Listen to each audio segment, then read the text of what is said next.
We are creatures of desire. What we most desire is meaning. What makes us suffer most is a lack of meaning. The Meaningful Life with Andrew G. Marshall. Marital therapist, author, and communications trainer Andrew G. Marshall invites guests from all walks of life to discuss what makes life meaningful.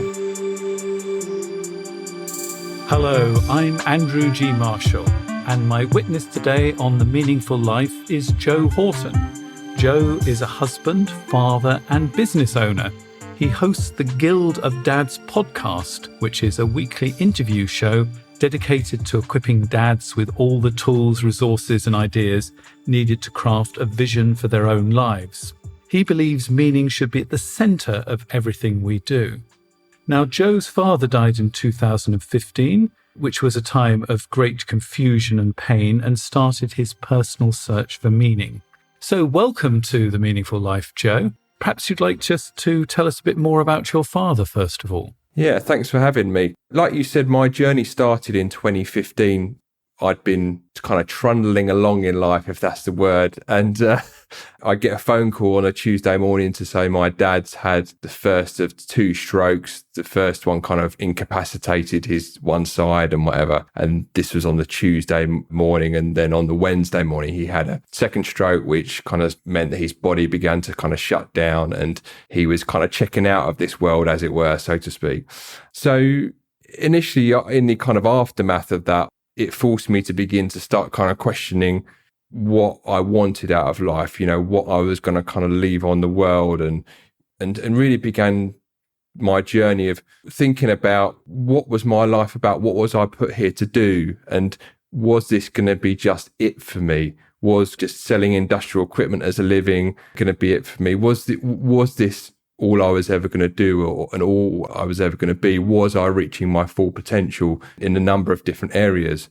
And that's not to say that my life was horrible, because I've got my own business, which was doing reasonably well. It still is doing reasonably well. We had a good standard of living. I've got two beautiful children, a lovely wife. So it's not to say that there's anything, you know, if you were looking at it from the outside in, you'd think, well, he's doing quite well sort of thing.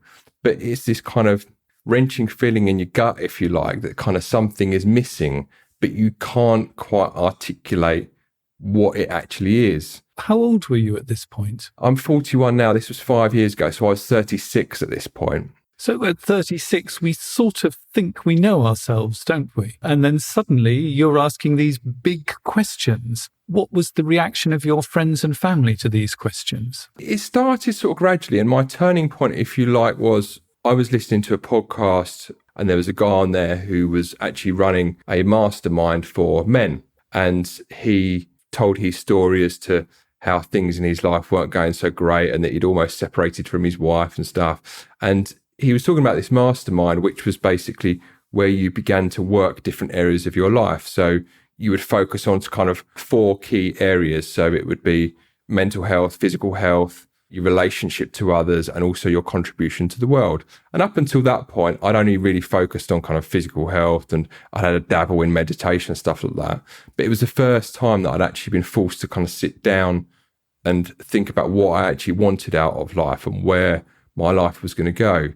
And as part of the unpackaging of where my life was going to go, as part of that process, I had to do 2 things, which was, one was to write my own eulogy, and the second thing was to write like a vision statement for myself. And I'd never really, this was the first time I'd done anything like this. I actually sat down and thought methodically and systematically about, how do I want my health to look? How would I like to take care of my kind of mental health? What sort of relationships do I want with people? How do I want to show up for my kids? What impact do I want to have on the world? And at that point, it wasn't really that clear for me as to what the biggest torment for me was my kind of contribution to the world. What was I going to leave on the world, if you like? And that became clearer later. What do you think your father left in the world then? Because I think that would be something that you would look at when you're trying to decide what you're going to leave. Yeah, I mean, my dad was kind of quite a charismatic person. So he was one of these guys that would walk into a room and he could kind of work the room, if you like. So, he would be quite at home in any kind of class or group of people, if you like, from people that were quite well-to-do in high society to people that were kind of like the man on the street. So he was very kind of affable, charismatic character. But also, I'd seen kind of different sides of my dad, particularly after my mum died, because my mum died when I was 18, which was quite sudden. She was hit by a bus in our local town. So that was quite shocking and traumatic for us. I was 18 at the time. So I saw him go through those kind of dark times when he lost my mum. And I discussed this, funny enough, on a conversation yesterday. I think that when you lose one parent, often you lose another parent at the same time, or they're not the person they used to be. So I saw my dad go through this kind of quite traumatic experience at the same time as I was experiencing the trauma of it. So that kind of very much kind of framed the two sides to my dad, how I saw him as a boy growing up, this kind of big, strong man that could take on the world sort of thing. But then seeing him kind of crumble after my mum passed away, and then obviously seeing him kind of deal with that pain, because I don't think it ever goes away when you lose someone, particularly in shocking circumstances or in a sudden way, as you well know. So I saw that whole thing unfold before my kind of very eyes at the same time as trying to kind of grapple with my own existence from kind of an early age, I suppose.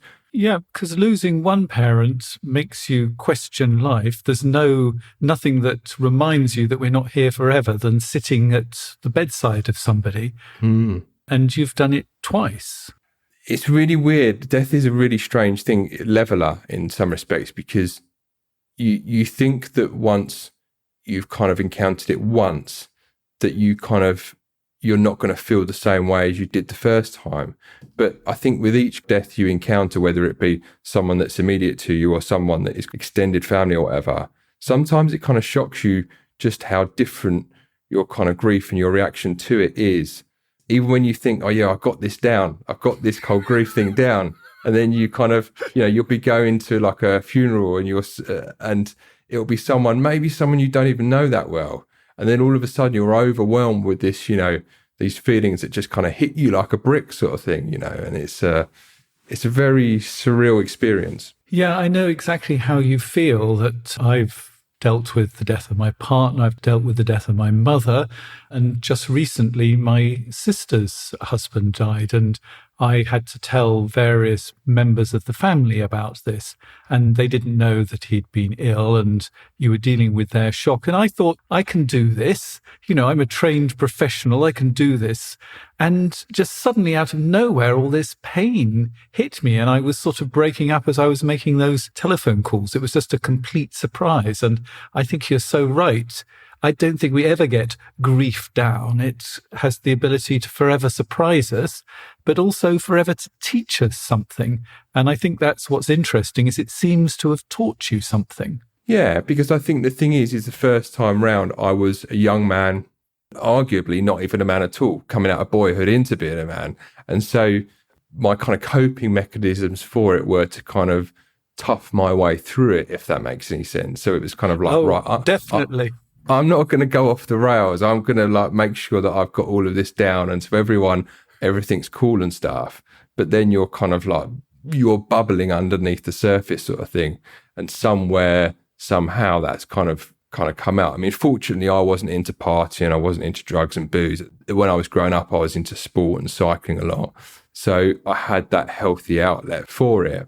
But I've lived more of my life without my mum around than I have with her around. So that obviously affects a young man and it affects any person. But I think the second time around with Dad, I was a lot older. I'd learned from some of the bottling up that I'd done the first time round that actually it was all right to show that I wasn't okay. And I had a lot better kind of infrastructure, if you like, around me and support structure in place that I could talk to people. And, also I had my own kids as well. So I was talking to particularly my oldest daughter. She had an understanding that Grandad had gone and stuff. So yes, the situation was different the kind of second time round. And I won't say I was more prepared for it, but I had a little bit more wisdom under my hat in order to deal with it in a more healthy way, I would say. But you were still an orphan, and that is a very big thing, whatever age you are. And actually to lose both parents before you're at the age of 40 is really quite young. You must have felt, or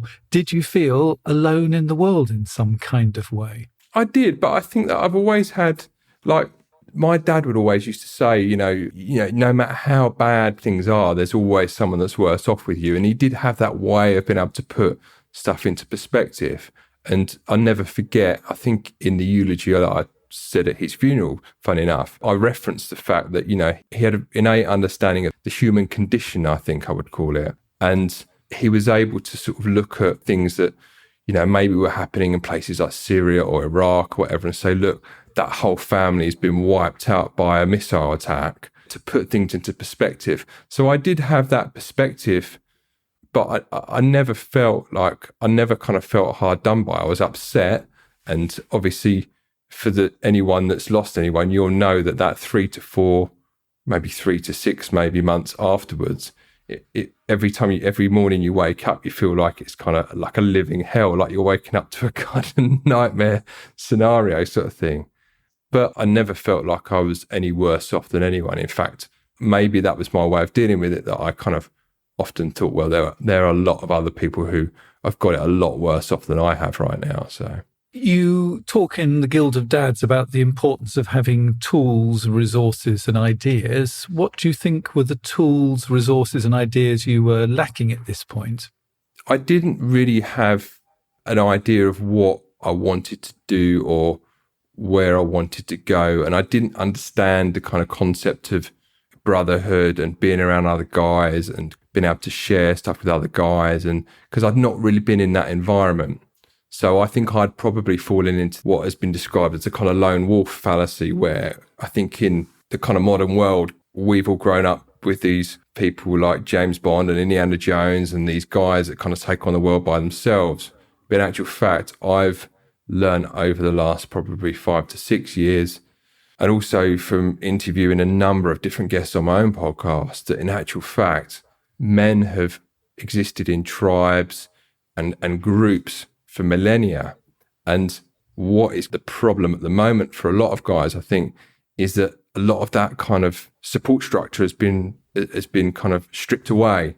So we're not talking about stuff with other guys. We're not getting the accountability and the support of other guys. And as I began to develop, I was in an environment where I was working with other guys to improve myself. They were also improving themselves and in different areas. So you had this kind of unity and you had this kind of camaraderie that I'd never really kind of experienced.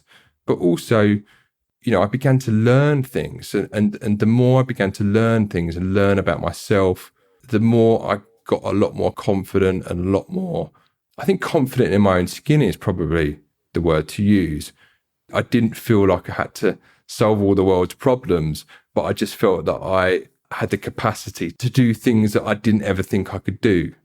Do you think sometimes men, or we men, are our own worst enemy? Because when we open up, the reaction of other guys is to joke, because it touches something deep inside when you see another man open up and show the vulnerability, because sometimes we're frightened of showing our own vulnerability. And so rather than supporting each other, we tend to push each other away a little bit.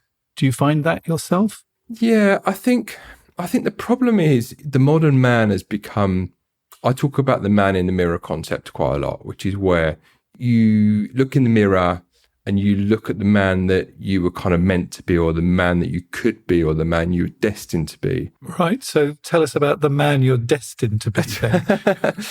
I think a lot of guys... No, let's not talk about a lot of guys. Let's talk about you. What do you... Well, I think for me, if you look at my situation, I would look in the mirror and think deep down as I was growing up, I knew that I had the capacity to do things. I knew there were certain things that I was good at. I was good at English. I was good at talking to people. I was good at kind of conversation, and I enjoyed being around people. So one of the activities I did was write my life story. I began to kind of piece together these kind of clues. And I think for me, I would look in the mirror and I would think, actually, that's what I could be. But in actual fact, it's a lot easier to stay as I am. It's comfortable. It's safe. It's something I know. I won't get ridiculed for sticking my head above the parapet. And because everyone else is doing it, it's okay. And this is what I think I found to be the case. And I think that it's precipitated by an event or time.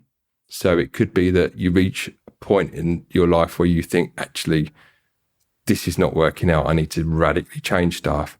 Or it could be a divorce, a bereavement, having a serious health scare that just, it almost smacks you around the face and wakes you up, if that makes any sense. That is the most important moment. I mean, in the hero's journey, that idea that we have a call to action and, you set off on an adventure. But in all the good movies, often the call to action is refused and you try and actually double down and do your old life, but just work harder at your old life. And that is the moment. That's the moment to be really scared of, because in my experience, that's the moment you do something really stupid. For example, you start drinking too much, you have an affair, you start driving the car too fast because you can't make the life you're living work. And so you start trying to feel good or distract yourself from it, rather than listening to that original call, however frightening it might be. Actually sticking in where you're going is even more frightening. Yeah. And you've got to reach the point where you truly believe that staying where you are is the worst of all options. Yeah. So how did you get to that point where you said, I have to change and I'm not going to stick with this stuckness, this lack of meaning? The easy answer to that is that the pain of where I was becoming more so than the pain of facing down where I wanted to go. What was the pain of staying where you were? It was just this feeling of I'm giving half measures. I'm not reaching my kind of full potential. I've got a lot more to give, and I've not really explored myself or the world around me and fully kind of got to grips with the kind of richness of life, or stretched myself, or actually seen what my kind of true capabilities are. And what was the reaction of your wife to all of this? Because I could imagine that she might be terrified that you're going to, if you want to see what the world has got to offer, you're going to be going off up Timbuktu and bye-bye. Was she worried? Yeah, she was kind of, there was quite a bit of trepidation, and I talk about this in an ebook that I've written, the concept of saboteurs. And I think that the problem many face, including myself, is that on an unconscious level, the people around you, they look at what you're doing and it reflects back at them, and it reflects back at their own insecurities, and because they're kind of concerned about, well, what happens if they go off and do this, or what happens if they go off and do that, and why aren't I enough for you? Yeah, and trying to kind of get across to your specifically your spouse, that it's not about them, it's about you, is not an easy thing to do. And I think that one of the most disheartening things for anyone going through a period of personal change is that the people around them aren't always fully on board. And that is quite a lonely place. It's a bit like being cast out to sea without a paddle, and then the wind getting up from sort of gale force 5 to hurricane levels, and actually thinking, well, actually, there's no one around me now. I'm a bit alone here, sort of thing. And I think that's where the kind of brotherhood, and having people around you on a similar journey, I think that's where it really comes into its own, because they get it. They know what you're going through. They know that you might not have everyone on board. But I think for a lot of people, not having those around you fully on board is really kind of quite heartbreaking. It is tough. It is tough. So what are the other saboteurs beyond your nearest and dearest and all the people you love? Well, I think you are going to encounter saboteurs in your extended family. Could be saboteurs, your work colleagues, maybe parents, and the typical things are, like you said, am I not enough? So they'll try and make it about them, or it'll be, why can't you just be satisfied? Why can't you just be like everyone else? And another one is a lot more overt than that. and it's actually not saying anything at all. So they know that you might be running a marathon, or they know that you might be producing a weekly podcast, or they know that you might be doing some different things, but they don't ask you about it. It's almost like your new things that you're doing are non-existent, because to talk to you about it gives validation to what you're doing, and they don't want to validate what you're doing because it's a threat to them. But can the biggest saboteur of all be yourself? Of course, yeah. And I think this is the kind of paradox of it all, and where the man in the mirror concept really comes into play, because I think that looking at the man in the mirror, like you said, you've got two choices. You either revert back to your kind of old life, and I hate to call it a life of mediocrity because it's not a life of mediocrity. There's a better word for that. It's often a life that other people think you should live. Your mother, your father think this would be a great life, and so you do it. Society and Uncle Tom Cobley says if you've got your own business, a wife and 2 children, you're doing very nicely, thank you, so don't ask for anything more. I'll try this one out on you, Joe. If you don't have a life plan, if you're listening to this program now and you don't have a life plan, you're actually living the plan of somebody else. It could be that teacher at school that said, oh, you'd make a great gymnast, and therefore now you're a gym teacher. It could be your father, it could be your mother, it could be your partner. But if you're not actually living your own life, you're probably living somebody else's. And if your father wants to do something, he can do it for himself. This is your life. We don't need another version of your father. We don't need another version of your gym teacher. We need you. We need this wonderful creation called Joe. We don't actually need Dad Mark II or Mum Mark II. Yeah. That is really difficult to get. If you're not leading your own life, you're not on your own journey, you're on somebody else's journey. And I think it's difficult for guys like me and other guys of my age and in my situation to articulate it. And I think that is why so many end up taking the route of self-medication and what I would call sedating themselves. What happens, I think, is that I call it the barbecue story. So you go to a barbecue in the summer and you have a chat with your mate Dave and you say, how's things going, Dave? And he goes, yeah, it's going really well. We just got back from, I don't know, whatever holiday I've been to. I've got a new car. The kids are doing well at school, but something feels like it's kind of missing. And I could work more hours, but that's not the answer to it, because then that's going to impact on my family life. But something feels like it's kind of missing. And I should probably lose a few pounds of weight. And I'm conscious of my weight because my mum's got diabetes, or my uncle's just passed away of a heart attack or whatever. So all of a sudden, it's like this perfect storm of money isn't going to solve the problems. They're realizing they're not immortal, but there's this feeling, but they don't know what it is. From my point of view, when I started to kind of create a vision, I kind of looked back and I was like, well, this is slightly analytical, but I looked back and I was like, so how have I began to find meaning? And I kind of reverse engineered it and thought, well, hang on a minute. I'm living a life that I've began to create a vision around. So I'm being deliberate in how I want to lead my life. But I had to take action in order to do that. And this is where the kind of tagline for Guild of Dads comes from. Vision plus action equals meaning. To explain that, first of all, you start with the vision, then you take action on that vision, and the meaning comes from the journey. It's not like a fixed point of reference where you say, well, actually, I visualized something, I'm going to start going towards it, and by getting to it, I'm going to get meaning. It's the process of learning about yourself and experiencing it and going on the journey. That's where the meaning begins to flourish. So give us an example of a vision that we could end up having. Yeah, so you could say, for instance, the beautiful thing about vision plus action equals meaning is that it works on a micro level and a macro level. So you could have like a big life goal that you want to, I don't know, for argument's sake, you want to start a new business, helping people to start their own business, for instance. Okay. So you start off with this, this plan as to what you want to do. Then you begin to make, your business plan. Then you begin to build your audience, find customers, start to monetize it, and you're doing what you enjoy doing, and going on that process of learning all these different steps to get to that end point of your goal. It's meaningful because it's your own personal journey that you've crafted. It's 100% you're doing.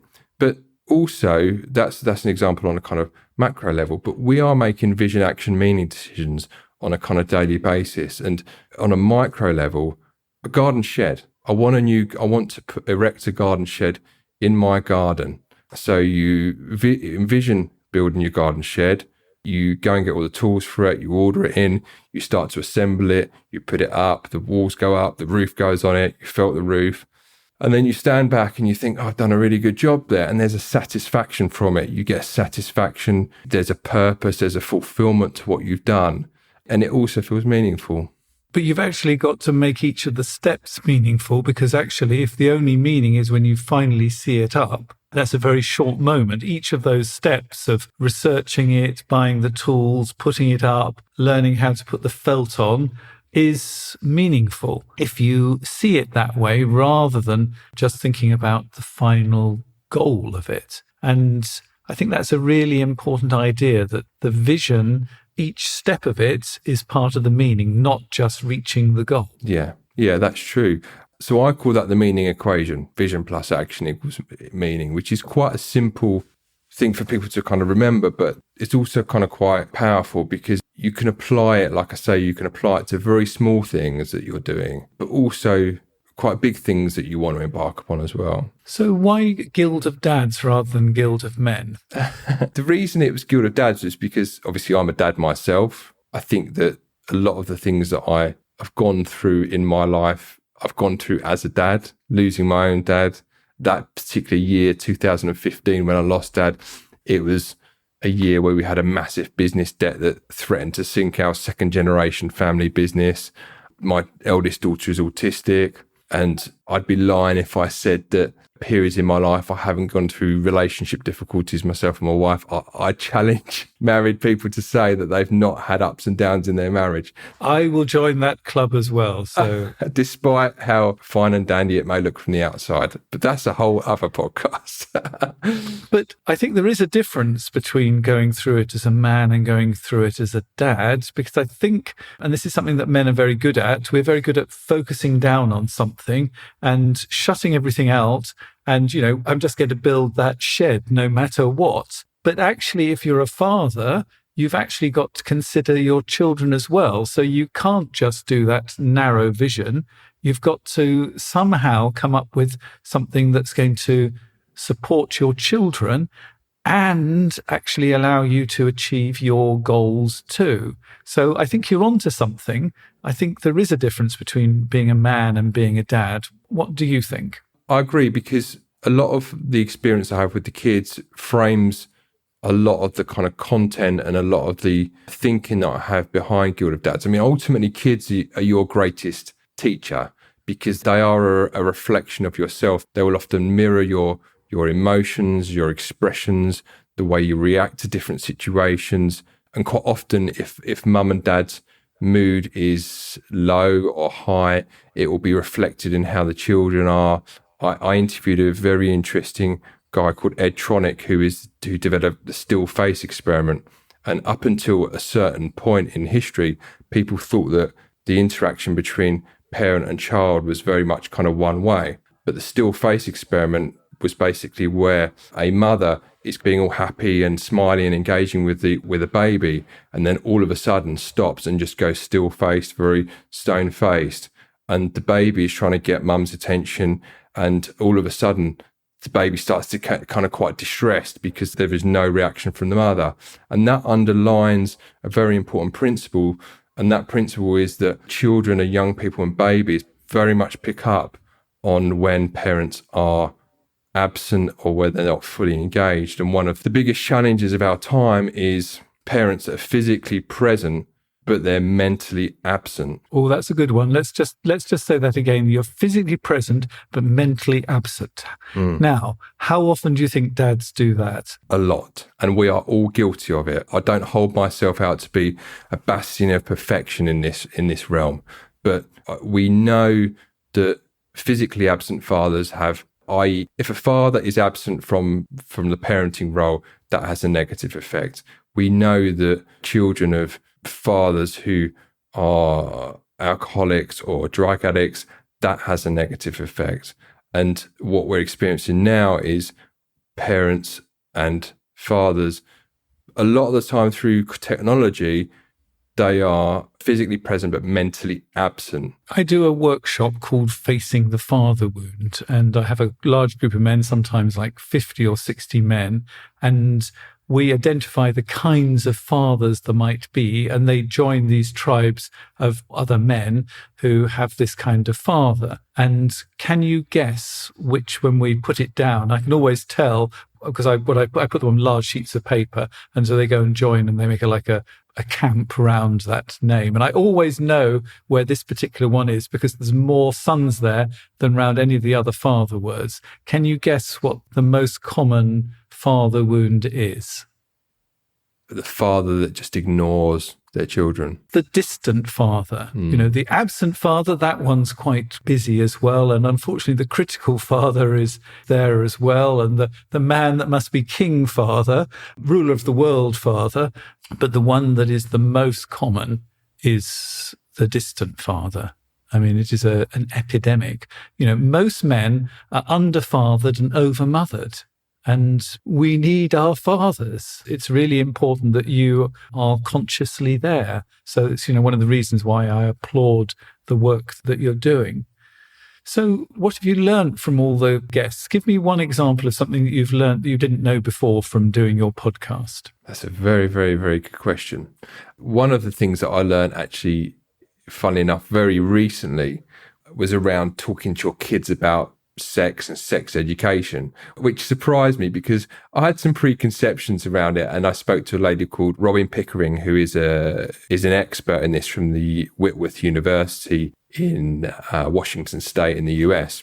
She's written a book called The Birds and the Bees. But we spoke about a number of things, particularly around kind of gender and also about how you talk to your kids about sex and sex education and that kind of stuff. And quite quickly, I realized that one of the myths that we've been telling ourselves about, parents typically think, well, if I talk to my kids about it more, they're going to be more interested in it and they're going to be more likely to engage in it. And in actual fact, I found out the actual truth was a complete opposite of that. So that blew quite a few of my preconceptions out of the water. Some of the most influential people that I've spoken to recently, or the people that have had the biggest impact on me, have been around the idea of men and women being very different in the way they interact, in the way they are.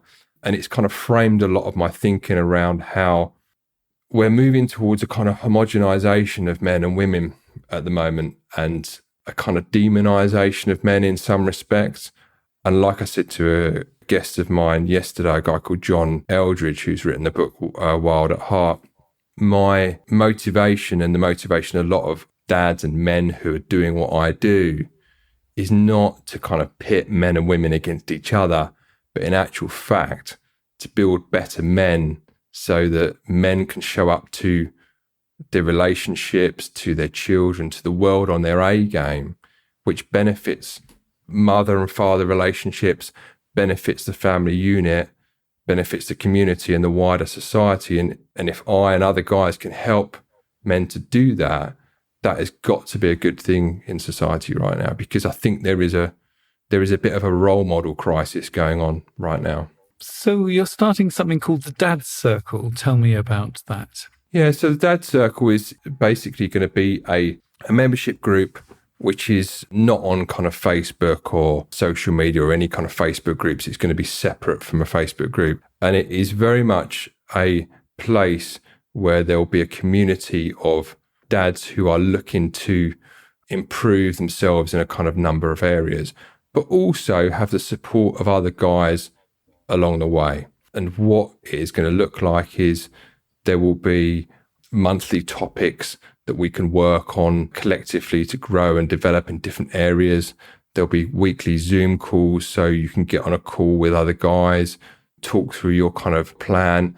I've developed a system within a free ebook that I have called the V.A.M Blueprint, which stands for Vision, Action, Meaning, which basically systemizes a number of different areas that dads can work on. It goes through chapter and verse how you can develop your own vision, how you can kind of write your eulogy, which sounds morbid, but in actual fact, it's a very powerful thing to do.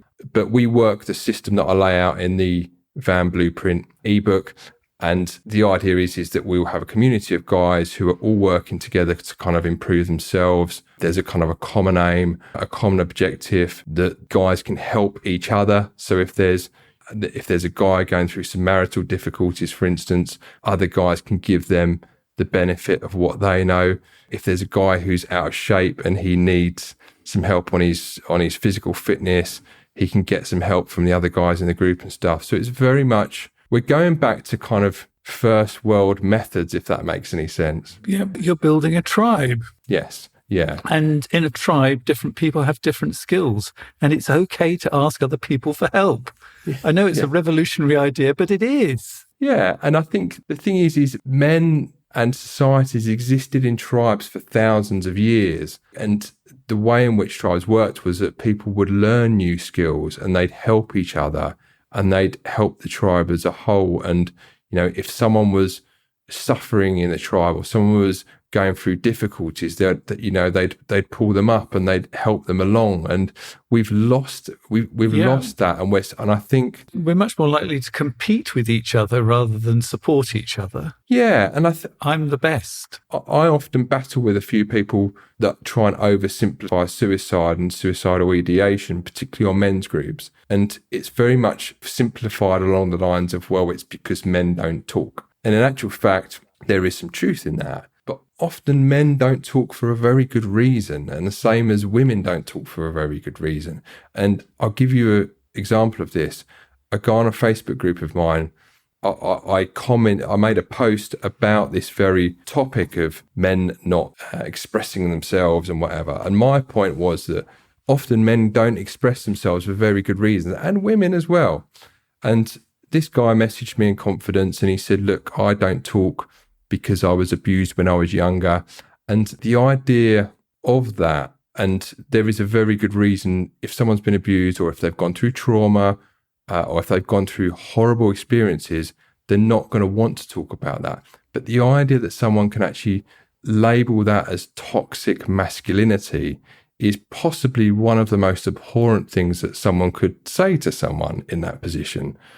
It sounds a really wonderful idea, the Dad Circle, and I think we're very much on the same page because I'm putting together a supporters club for this particular podcast so that you can be with other people who are looking for a meaningful life, and there'll be details of that at the end of the programme. The Meaningful Life with Andrew G. Marshall. Please follow us on Twitter, like us on Facebook, and visit our website, andrewgmarshall.com/podcast, where you can join our supporters club and unlock bonus material and other benefits. Now, if you join our supporters club, one of the advantages are that you're allowed to send in letters for me to discuss with the other witnesses on my podcast. And my witness today is Joe Horton, who's behind the Guild of Dads podcast. And we've got this letter, Joe. My girlfriend of 2.5 years and I moved in together about 6 months ago. Our relationship was the best it's ever been. Then she told me she was spending the night at a friend's, but after going out, it felt suspicious.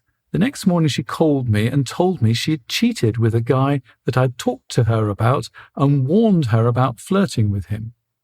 Unfortunately, the first story was bad, but as the weeks went by, I found out more. She tells me they didn't have sex, and I'm sure it would hurt more if they did, but the damage on trust has been done. We're trying to work through things, but she says she can't remember how it was initiated at the guy's house. He's a friend from work. She's told me everything from the flirty texts and how they started, all the details of going out that night, riding on the guy's moped back to his house, me calling her that night, and most of what happened, some parts I didn't want to know, and when she stopped it. So basically everything, and I'm grateful it's all out in the open. But she says she can't remember how the situation started that night at the guy's house. It's really bugging me not knowing, mainly because she's trickled out information beforehand. I guess I'm insecure she might be suppressing something because she fears the shame. But I just want to know so we can start moving on. Could she be suppressing the memory and actually not know? What do you make of this one, Joe? It's interesting, this one. Very interesting. The first things that kind of jumped out at me was that he has the feeling that something isn't right when she goes out on the night out, which suggests that something was afoot or being planned or kind of premeditated, which to me would say that suppressing the memory, I would say more accurately, is selective memory loss, I think. I think there is an element where she knows full well what's happened. I suspect it's been premeditated. She's felt some guilt over it, come clean with him, and then thought, actually, maybe I'll kind of rein this back in a bit, and maybe I've said too much, and I'm going to say a little bit less. That was my initial reaction when I saw the letter. And he's got himself into a really difficult place. He loves his girlfriend, but he doesn't trust her. How do you get the trust back? I think in any situation like this, whether it be a physical affair or whether it be gambling, depression, doing something that you shouldn't have done with money, you are never going to possibly know what the full extent of it was. And he said that there are certain details that have come out, certain details that he doesn't want to know, but obviously it's bugging him that she's maybe being a bit disingenuous about how it actually happened and whether it was premeditated or not. But in terms of the trust thing, I think that there's two options on this. You can either say, well, okay, you made a mistake and I'm going to trust that you won't make that mistake again in the future, and we're going to address the reasons why you made that mistake as a couple and move forward. Or he has to think about whether or not he can go forward in the relationship with it having happened. Because I think the two of them have been focused on, what actually happened. We've been putting together the events of the night in question, I say, sounding a bit like a policeman. But actually, I'm much more interested in something actually deeper down than this. Why was his girlfriend unhappy enough to want to flirt with somebody? What is the itch down there that is making her do those things which probably are against her values? There's something deeper down. It might be her. In fact, I'm sure it's about her. There's going to be some elements about their relationship. And this sort of it's the best it's been feels like a way of putting the lid on these deeper things, and they're not actually being examined. And it's not just, do you trust her, but actually, why did she cheat? That is, I think, the key question, because that is going to tell you a lot about the viability of this relationship going forward. And I think he's been focusing too much on the what and not enough on the why. What do you think? Yeah, I'd agree with that. And I think that it's almost in what he's not said rather than what he has said. And I detected that there may be a kind of nice guy thing going down here. Tell me about the nice guy thing. So for those that don't know, there's a book written by a guy called Dr. Robert Glover, and the book is called No More Mr. Nice Guy. I've interviewed him before. He's a very nice guy, and he won't like me saying that. But essentially, a nice guy is somebody that he will have everything he wants in life, provided he does everything that other people expect of him. And quite often, it will be a case that nice guys will get tested by their partners. And quite often, nice guys they have a kind of, they're not that confident in themselves. They're not that confident in getting their own needs met. It can become quite passive aggressive, supplicative, and they do what their partner wants in a relationship. Or what they think their partner wants, because often they don't actually know because they've never actually asked. Yes. And this kind of comes part and parcel with a number of different behaviours, one of which is kind of covert contracts, which is I will do this on the basis that somebody is going to do something for me, but the person that you're doing it for doesn't know that there's an expectation that you're meant to do something in return. So there's a whole host of behaviours that go with nice guy. But to me, it jumped out that her not being fully upfront with what's happened is almost coming across as a fitness test. What are you going to do about it? And I think that his reaction, a lot is going to hinge on his reaction. And at the moment, it sounds like he's being a bit cool about it, when in actual fact, there's some tough questions that he probably needs to be asking, if you know what I mean. He's asking tough questions, but the wrong tough questions. It's how did you feel there? What did you do there? And actually, I think he needs to look more at how he feels, because I think there's a lot of anger there that isn't coming out. Until the anger comes out, you're not going to really know how you feel about this. You're blocking it down with that, I love her, she's a wonderful woman, I'm so lucky to have her. And you're not actually looking inside to see how you feel. And so I would like you to take the focus off your girlfriend and actually put it down into your guts. What do you want? What do you feel? Where are you going with your life? I think those are far better questions than how did you get into this situation? Don't care. What I care about is how you feel. So if you'd like to send a letter in to talk to us, find out at the end more about joining our supporters club. Joe, we've had you on this program to be a witness to what makes meaningful lives. I'd like to ask, what makes your life meaningful? What makes my life meaningful is having clarity over what I want to be doing and how I want to show up in the world. For me, what that looks like right now in my life is helping other guys on their journey, using my own experience to help other guys, to learn about myself and be able to pass that knowledge on to other dads as they kind of go on their journey. The podcast gives me a lot of satisfaction and purpose. The people that I speak to are incredible on it. And I learn a massive amount about myself and about the world around me that I didn't already know, which I can hopefully use to benefit other dads as they follow Guild of Dads in their own journeys, and also the Dad Circle Mastermind that we've got coming up. So, because looking through your list of guests, you've had some very good people. I think there's somebody called Andrew G. Marshall on that list of people. Yes, I did have Andrew G. Marshall on that list of people, and he was a gentleman that framed a lot of my thinking around this subject. So I'm going to be eternally grateful to him for quite a period of time on this. So there is also at the back of my mind in the future, there is a book that I feel that I need to write, and which won't surprise listeners of Andrew's podcast and mine to know that it will be around the subject of meaning and bringing that subject bang up to date to the current day, so to speak. Actually, something we haven't really talked about, but actually men across different generations being together and supporting each other is really useful, because, I'm 20 years older than you. I'm probably about the sort of age that your father might have been if he was still here. And actually, it's really important that you have men of all different ages in your life, and that it's really important to reach out to different generations, and you can have mentors as well as dads. So, Joe, thank you very much for being on the Meaning of Life podcast here.